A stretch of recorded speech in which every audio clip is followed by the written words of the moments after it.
Hi everyone, Sren here. Welcome to my room. I hope you guys are doing well and that you're happy that the weekend is very near. Maybe for some of you it's already here. That just rhymed. Well done, Ren. So in this video I want to talk about something that I've been delaying for a while. Partly I think because I just forgot, or rather it was in the back of my consciousness, and I just never thought of returning to it. I've already dedicated an INFJ Thoughts episode to TI, Introverted thinking in the INFJ, maybe in comparison with other types.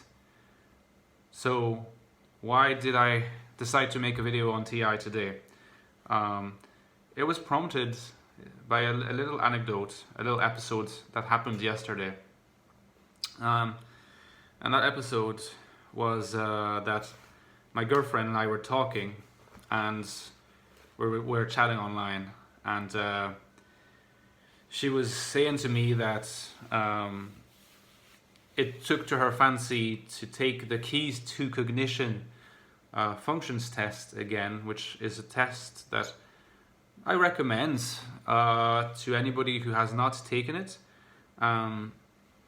Obviously, it has the limitations that you would expect from a test, any kind of test, but it is still informative, I think, on the condition, on the premise that you're honest with yourself. It's a test that measures your function use, and I think that if I have a criticism of this test, insofar as I took it also yesterday, and we compared our results, I would say that sometimes the SI questions, I think the questions that are ones that measure SIUs, I find that sometimes they're confused with some TE stuff and other times with some TI stuff, but that's beside the point. I just wanted to mention that. And it's only my intuition that tells me this. I have no means of verifying. But my girlfriend took the test, gave me her results, and then I did it, and I shared the results, my results, and we compared our results. My girlfriend is an INFJ, in case you don't know this. I've mentioned it before, but and so our results were quite interesting because keys to cognition both measured us as being most likely INFJs. Other possibilities for her were ENFJ, I think, maybe only that. For me, it was ENFJ and INTJ. Because in her case, the pattern was NI dominance, strong NI dominance. Her NE was very high. My girlfriend's, if you're familiar with Enneagram trait type, is a 297 type. So she has 7 in her trait type, which might suggest a higher than usual NE use in her. And I do think that she is very good at NE, and I think it's really fascinating. So NE and FE sort of similarly high. And strong FI coming after that for her.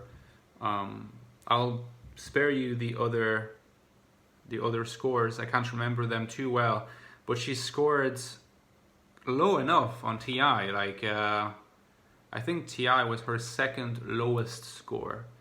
My girlfriend is undoubtedly an INFJ, but it's true that TI is maybe, I dare say, not her forte. I don't think it's her second weakest function. But by her own admission, it's a function that is not as, let's say, as prominent as it is in me, for instance. So by comparison, my results were NI very clearly first, like by a long distance.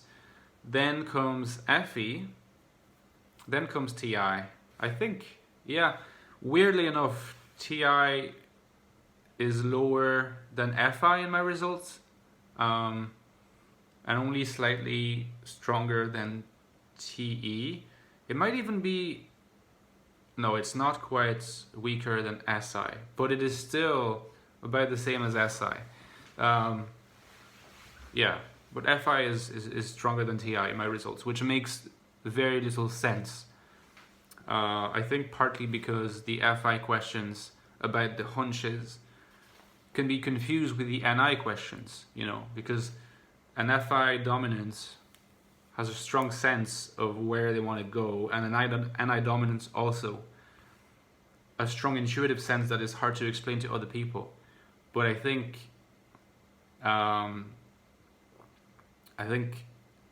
that uniqueness of intuition is very differently channeled and screened depending on whether you're like an NI dom or an FI dom. One is an intuitive sort of uniqueness, the other one is more of a feeling uniqueness, emotional uniqueness of intuition. And so it's a bit of a shadowy domain, and I think partly explains the result. Interestingly, my TI in that functions test didn't come out as strong as it typically does. Usually TI is like really competing with FE in me for second place, tends to be. And in the case of my girlfriend, that's not the case. She's a very clear NI-FE sort of two main functions in every test, I think. She will correct me in the comments if this is wrong. But this is interesting. Oops. Low power mode for my phone. This is interesting because it suggests that INFJs relate to TI in a variety of different ways and in a variety of different, levels of use. Or do they? That's the question I'm going to ask today. Do these functions tests adequately distinguish between use, or let's say frequency of use of a function, and proficiency of use of a function? Because it's an interesting distinction to make. One could imagine that an INFJ would be neither high nor low in frequency of TI use, but if, let's say, they are like a very scientifically minded INFJ, a very rational INFJ, maybe a type 5 INFJ, maybe a genius INFJ, you could even contemplate INFJs who are on the spectrum also. They might be very proficient in TI use.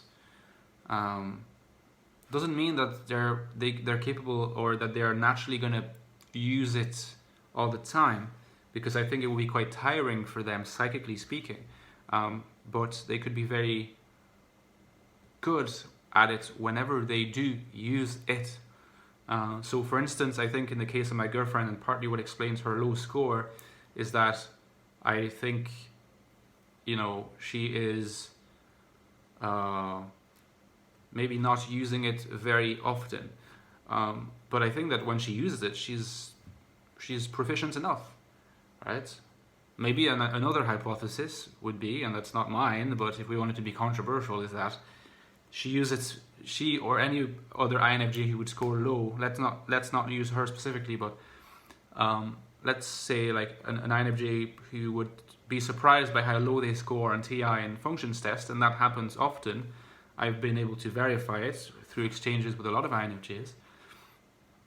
Maybe they score low because they're not proficient at it, even though they use it as regularly and as intuitively and as naturally as just any other INFJ, including INFJs who score high comparatively on TI in functions tests.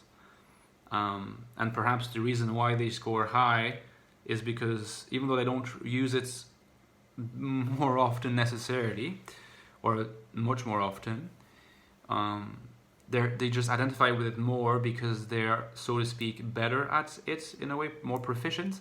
And that could simply be because they studied the sciences. Of course, they could have a predisposition, but that predisposition could be then enhanced with the particular career academic or career path that you chose to follow. If you're more in the sciences or if you're more in philosophy, it's quite likely that then your TI proficiency will have been sharpened, especially if you're a little bit older as well. Like when I say older, I don't mean necessarily old, but if you're past 25, I think, at least for me, past 25 is really when my TI started to manifest itself quite prominently. I started noticing that I could use it and be good at using it as well, and ever since I've been proficiently using it. I'd say more and more proficiently using it, partly because of my philosophical interests and my practice with philosophy, that is writing philosophy that is quite TI driven in many ways. Since my philosophy is to a large extent about explaining my NI insights. You could really define it as that. Explaining my NI insights and explaining why those NI insights can be universalized to benefit everyone. So you could see that as NIFE, a unique NI insight that can benefit everyone universally, and it's having value for me and being worthy of being shared with other people in writing because of that universal value of use. So NIFE. How do I explain it? How do I make it? How do I sort of clarify it to other people? How do I make it logical for other people to digest with TI? So I'm constantly sharpening TI. That being said, once I've written for 2 hours, like I do every morning, and use all the TI, Jesus, am I knocked out? I'm knocked out, and I usually need to like go for a walk or watch some dumb TV for a while, or listen to some music. Sometimes I don't even have the strength to listen to music. I just need to just sit somewhere or walk somewhere and not think, which is very healthy in many ways. But this is just to give an idea of how the TI and an INFJ is not something that can be mustered at will, and even less is it something that is our primary prism for our relationship with the world, how we perceive things, how we preconceive things. There are some INFJs who are quite rational and who are maybe type 5s, maybe head types in any case, and who may wonder whether they are INTPs. This is not infrequent. Sometimes they may even wonder whether they are INTJs, but let's say INTP is quite common for type 5 INFJs because they still have the visible FE use. But they wonder, my TI is so strong, am I an INTP? I think that's a question I certainly ask myself, and in these cases, a good question to ask yourself is not so much how well you use TI, how proficient you are at it, but how regularly you use it. Do you tend to bathe in your everyday mode of relationship with things in the world and perception of things in a mode of like critical, rational consideration of how things work? Or do you tend to bathe more in a sort of intuitive relationship with things floating around you and sort of not really feeling like you're constantly rationally scrutinizing things? Because an INTP feels that way. An INTP just is that way. An INFJ is not that way. An INFJ summons TI usually for specific uses, in specific instances. This is when the TI becomes obvious. So in my case, it can be my writing.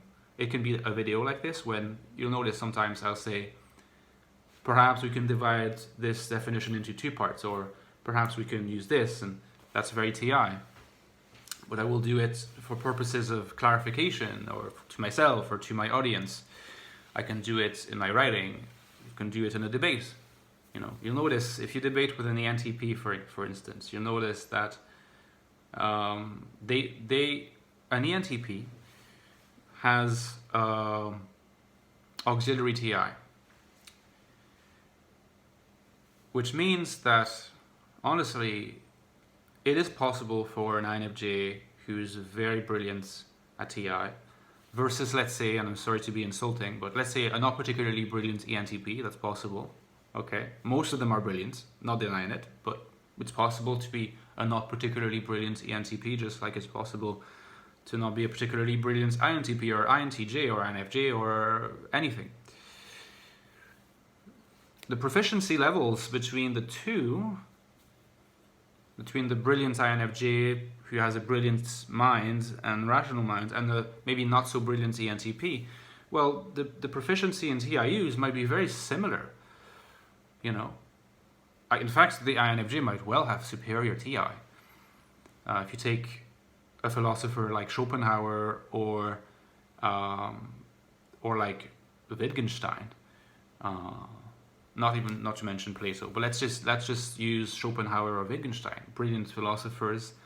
If you read Schopenhauer's The Word as Will and Idea, or if you read even more, if you read like Wittgenstein's Tractatus Logico Philosophicus, you'll be blown away by their TIUs.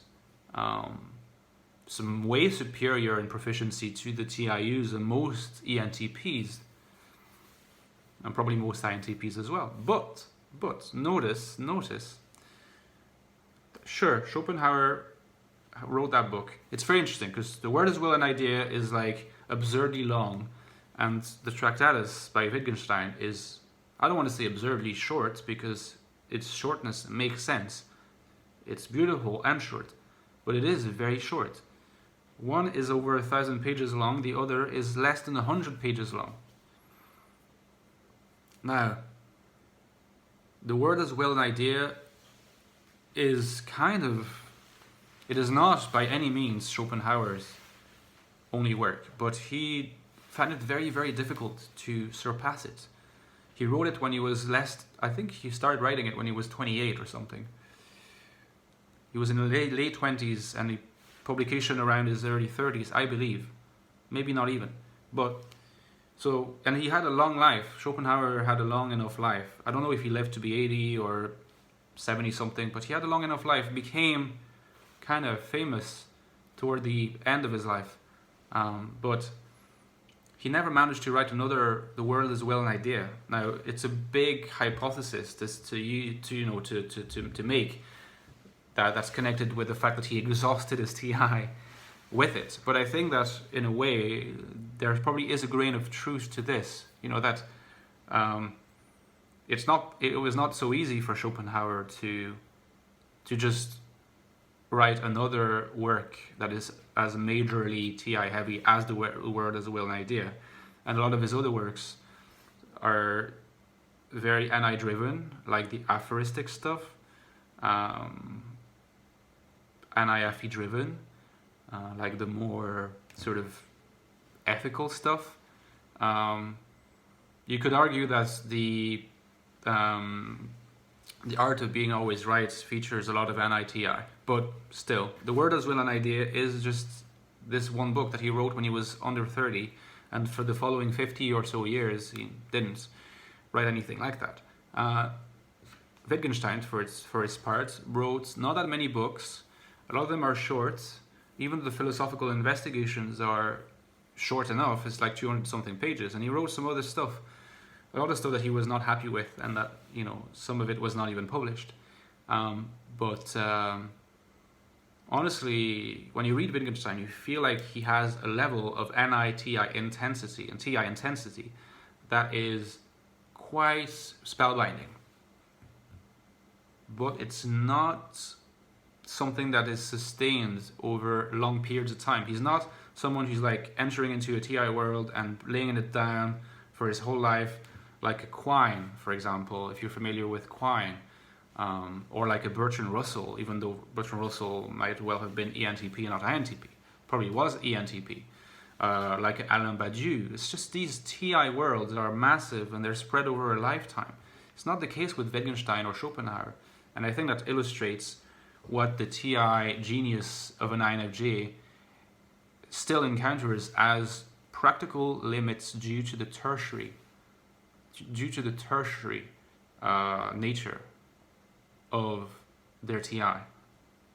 So if you're in a debate with an ENTP and you're like an INFJ genius, let's say, versus just a banal or even less than average ENTP, sorry to be so crude, well, the ENTP will probably still out-TI you in some sense, because the ENTP will still have more endurance to use TI, even though the proficiency will be lower. So be careful. Try to aim for a quick, lethal blow straight away. That's what I try to aim for usually when I know that the person, because I have a very good ESTP friend, and his TI, in a way, is more sustainable than mine. But I think that in some respects, I can sometimes bring like a TI insight that's more intense with lethal power than his, and I try to aim for that. Say, okay, like, debate's over, I won, if that's the purpose. Because sometimes we like to have these little debates whose purpose is to win.